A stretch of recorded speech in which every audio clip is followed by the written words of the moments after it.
Your son or daughter wants to play flag football and you want to help them out. It's much more fun to play sports when you're proficient at it.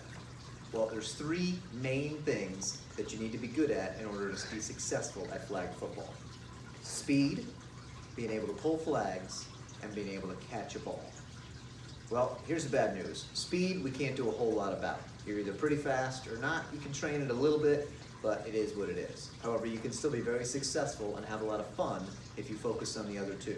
This particular video is going to help you enhance your son or daughter's ability to catch a ball. You may find that you can have a lot of fun along the way, and you're going to be able to do this entire thing without ever getting out of a chair. You don't need really any equipment. All you need is a ball and about 10 by 10 square foot of space. Okay? So, as we work on catching the ball, first thing is you're going to bring in your participant. So, come on in here. This is my 9-year-old son.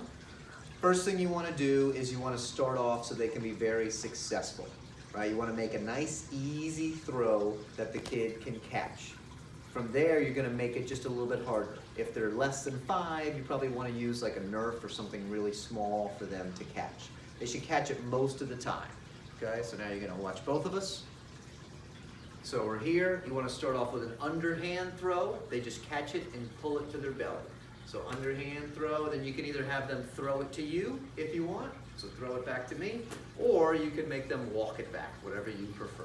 Okay, if the throw is errant, then they need to go get it. That's why you never get out of your chair. Okay?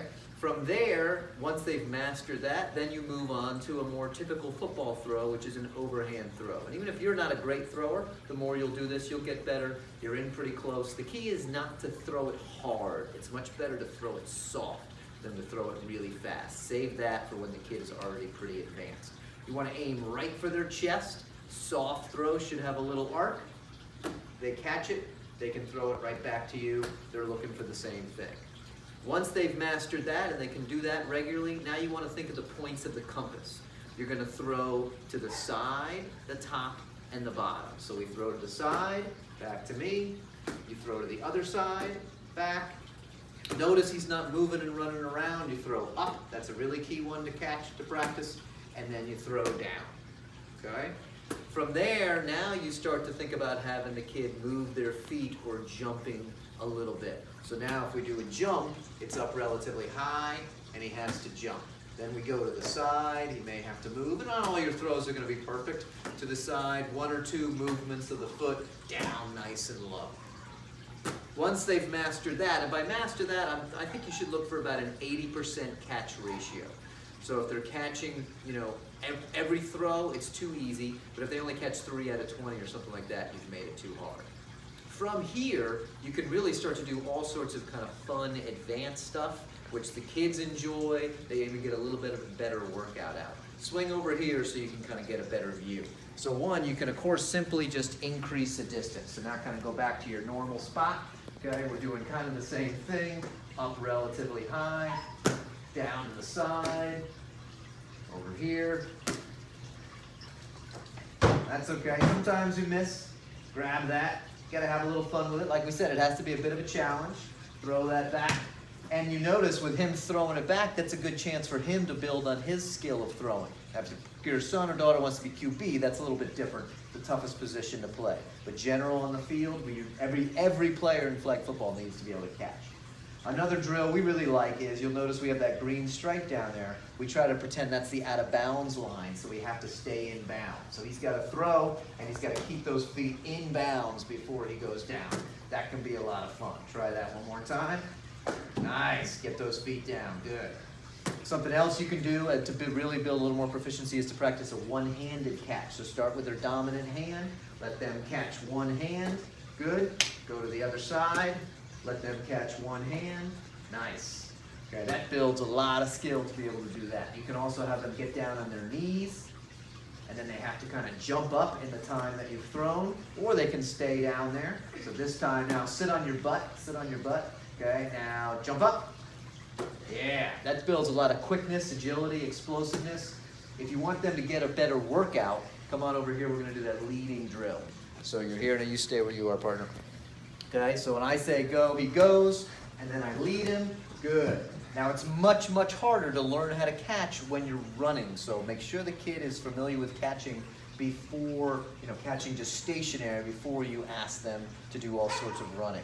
You can also do a reaction drill, so walk out in front of me, face away, okay, and then I'm going to throw and say turn. Turn.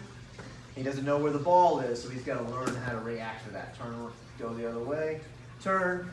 Okay, good. He's cheating a little bit because he's not fully faced that other direction, but those are all good examples.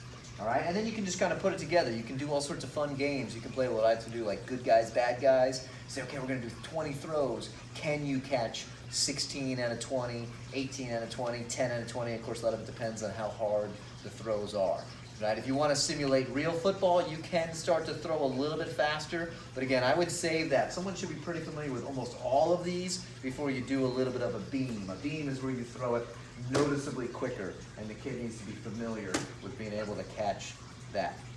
Now, I mentioned earlier that there's 3 things that you can do to improve flag football. Speed, we said, can't train that a ton, but we can get a little faster. Drills like this help a bit. Catching the ball, obviously, this is super specific for that. In general, start with a ball that's a little bit smaller. So start with those youth-size balls, or try to find a ball that they're actually going to play with. Don't start off with a giant full-size football. That's big for an adult, and for a kid whose hands are really little, they're going to have a hard time with an oversized ball. And the other thing I said is every kid needs to be able to pull a flag. Well, guess what? Catching a ball builds the same hand-eye coordination that's necessary to pull a flag. So you're actually killing 2 birds with 1 stone. I guarantee you, take any kid who's good at catching the ball, with just a tiny bit of practice, that same skill set will transfer right over to pull a flag. Now that means that kid is great on defense. The kid can catch, right? Any play, any receiver can catch on defense. You can go for interceptions. So any coach will be happy to have that, okay? The next more advanced thing we're gonna do is add in a defender, right? That really ups the ante a little bit. Now, if you have a sibling or a friend or something like that to bring over, you can add in a defender. This does make it a lot more difficult, and honestly, sometimes there's a little more of those, kids fighting, a little more likely to have some tears and people upset and things like that, but such is the nature, right? When they're out in the field, they're gonna be going against somebody. So with this, you can have a defender. So now we have the one in the jersey is the defender, okay? You throw up, good, right? And some of that's gonna depend on where somebody is. Here we go. Okay, so, or I can just throw up for kind of whoever can grab it. Yep, you fight back and forth. Right, occasionally I throw it right to the defender to see if they're ready. Good. Close. Do one more.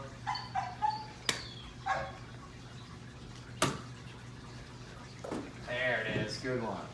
All right, so you can have a lot of fun with this. You can build a lot of fitness with this. You can let that go. I would suggest 10 to 20 minutes of this a couple times a week is probably the best way to build proficiency. You notice we're doing this inside. Sometimes you have other participants that want to be involved in these kind of drills, right? And that can be fun for them too.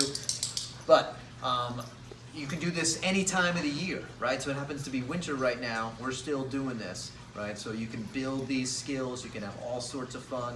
And you can really develop a very high level of advancement with just a little bit of time. It's much better to do more frequent and shorter than just think, okay, we're going to do it 1 hour twice a month. Okay, that doesn't do as much. So just a little bit of practice here and there, build on the skills, try new things. They can try out gloves and all sorts of fun stuff like that. And I find this to be a great way to spend time with the kids and to build their fitness and sport-specific ball coordination as well.